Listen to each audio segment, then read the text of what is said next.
திண்டுக்கல் அடுத்த வேடச்சந்தூரில் வாங்காத டிராக்டருக்கு தவணை கட்டச் சொல்லி தனியார் நிதி நிறுவன ஊழியர்கள் மிரட்டியதால் ஆட்டோ ஓட்டுநர் பூச்சி மருந்து குடித்து தற்கொலை செய்து கொண்ட சம்பவம் சோகத்தை ஏற்படுத்தியுள்ளது. நடந்தது என்ன? திண்டுக்கல் மாவட்டம் வேடச்சந்தூர் அருகே உள்ள கோடாங்கிப்பட்டியைச் சேர்ந்தவர் முருகன். இவர் சீத்தமரம் நாள் ரோட்டில் சொந்தமாக ஆட்டோ வைத்து ஓட்டி வருகிறார். இவரின் மகன் மற்றும் மகளுக்கு திருமணமாகி சென்று விட்டதால் கணவன் மனைவி மட்டும் தனியாக வாழ்ந்து வந்தனர்.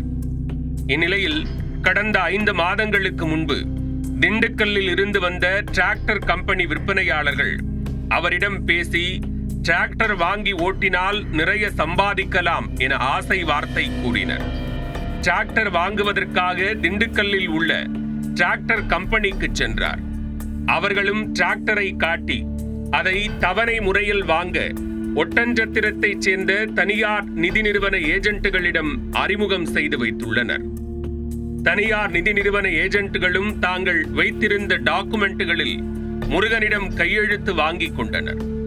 பின்பு ஊருக்கு வந்த முருகன் சில நாட்கள் கழித்து டிராக்டர் கம்பெனிக்கு சென்று, என்னால் டிராக்டரை ஓட்டி சம்பாதித்து தவணை கட்ட முடியாது, எனவே எனக்கு டிராக்டர் வேண்டாம் என கூறிவிட்டு வந்துவிட்டார்.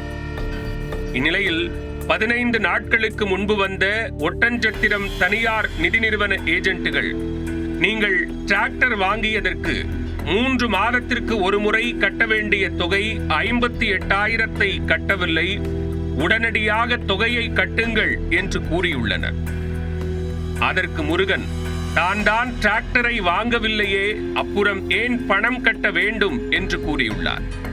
அப்போது நிதி நிறுவன ஊழியர்கள் பணம் கட்டவில்லை என்றால் போலீசில் புகார் அளிப்போம் என்று மிரட்டியுள்ளனர். மேலும் அடிக்கடி போன் மூலமாகவும் தொந்தரவு செய்துள்ளனர். இந்நிலையில் வியாழனன்று காலை முருகனுக்கு போன் செய்த நிதி நிறுவன ஊழியர்கள் தகாத வார்த்தைகளால் ஆபாசமாக திட்டியதாக கூறப்படுகிறது.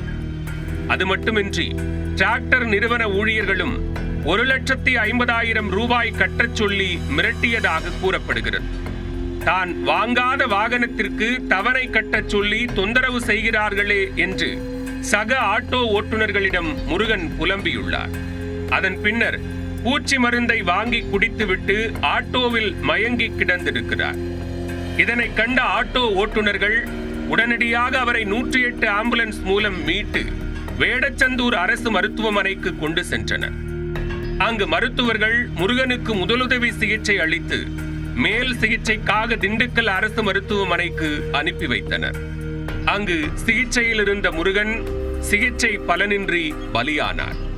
வாங்காத டிராக்டருக்கு தவணை கட்டச் சொல்லி தனியார் நிதி நிறுவன ஊழியர்கள் மிரட்டியதால் ஆட்டோ ஓட்டுநர் பூச்சி மருந்து குடித்து தற்கொலை செய்து கொண்ட சம்பவம் அந்த பகுதியில் சோகத்தை ஏற்படுத்தியுள்ளது.